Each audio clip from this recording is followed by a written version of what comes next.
Oke, hari ini kita bakal bedah tuntas laporan keuangan tahunan 2025 dari salah satu pemain besar di sektor energi Indonesia, yaitu Elnusa Tbk. Oke, agenda kita hari ini simpel aja. Pertama, kita kenalan dulu sama Elnusa, terus kita lihat rapor kinerjanya, kita intip kondisi keuangannya, cari tahu duitnya dari mana aja, dan kemana perginya. Terakhir, tentu aja kita tarik kesimpulan utamanya. Langsung aja yuk! Jadi siapa sih Elnusa ini? Kalau kita dengar namanya, mungkin yang langsung kepikiran itu minyak dan gas, ya kan? Nah, ternyata bisnis mereka itu jauh lebih beragam dari itu loh. Dan ini dia buktinya. Lihat deh, lewat anak-anak perusahaannya, mereka itu main di banyak bidang. Mulai dari ngurusin SPBU yang sering kita lihat, layanan IT, bikin pipa-pipa industri, sampai menyewakan kapal laut. Lengkap banget kan? Nah, sekarang kita masuk ke bagian yang paling seru nih, rapor kinerja mereka di tahun 2025. Seberapa bagus sih performa mereka? Yuk kita bedah angka-angka kuncinya. Wow, langsung disuguhi angka yang fantastis. Total pendapatan mereka tembus hampir 14,5 triliun rupiah. Angka segede ini nunjukin kalau roda bisnis mereka lagi berputar kencang banget. Terus, dari pendapatan segitu, mereka berhasil dapetin laba kotor sebesar 1,4 triliun rupiah. Ini keuntungan kasar ya, sebelum dikurangi biaya-biaya operasional dan lain-lain. Nah, ini yang bikin menarik. Kalau kita bandingin sama 2024, kelihatan banget ada pertumbuhan. Pendapatannya naik, laba kotornya juga ikut naik. Jadi, jelas ada tren positif di sini. Oke, jadi kita tahu perusahaannya lagi tumbuh. Tapi, sehat nggak sih kondisi keuangannya secara keseluruhan? Nah, buat jawab itu, kita perlu intip yang namanya neraca keuangan. Biar gampang, gini aja mikirnya. Aset itu semua harta yang dimiliki perusahaan. Sementara liabilitas itu semua utang yang harus mereka bayar. Simpel kan? Dan ini dia potret neracanya. Dalam akuntansi itu ada aturan emas. Total aset harus sama persis dengan total liabilitas ditambah ekuitas atau modal. Dan untuk Elnusa, angkanya seimbang sempurna di 10,96 triliun rupiah. Rapi banget. Kalau kita bedah lebih dalam lagi asetnya, ternyata sebagian besar itu tergolong aset lancar. Maksudnya apa?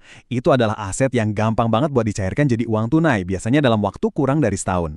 Kita udah lihat angka pendapatan mereka yang gede banget, 14,5 triliun itu. Tapi pertanyaannya, duit sebanyak itu datangnya dari mana aja sih?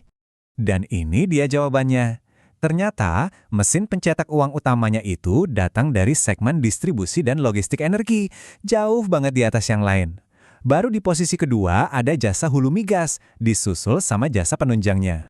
Nah ini dia, satu fakta yang super penting. Ternyata ada satu pelanggan yang dominan banget, yaitu PT Pertamina Patraniaga. Bayangin aja, lebih dari 40% dari total pendapatan Elnusa itu datang cuma dari satu klien ini. Menarik ya?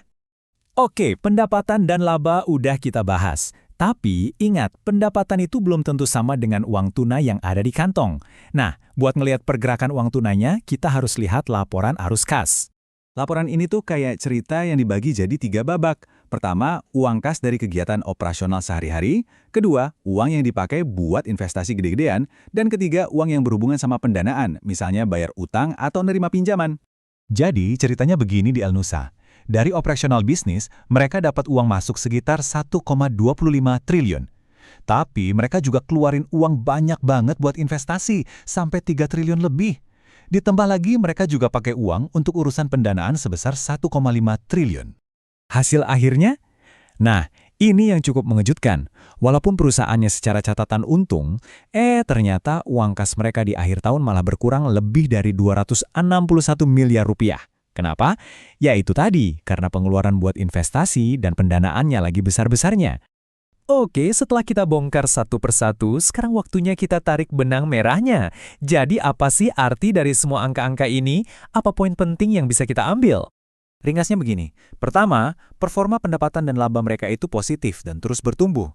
Kedua, bisnis mereka beragam, gak cuma satu. Ketiga, dan ini penting, mereka sangat bergantung pada grup Pertamina. Dan yang terakhir, walaupun untung, kas mereka justru berkurang karena lagi gencar-gencarnya belanja buat investasi. Ini semua akhirnya meninggalkan satu pertanyaan besar buat kita renungkan.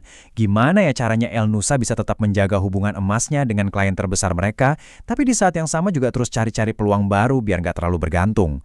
Nah, menyeimbangkan dua hal ini bakal jadi tantangan sekaligus peluang terbesar buat mereka ke depannya.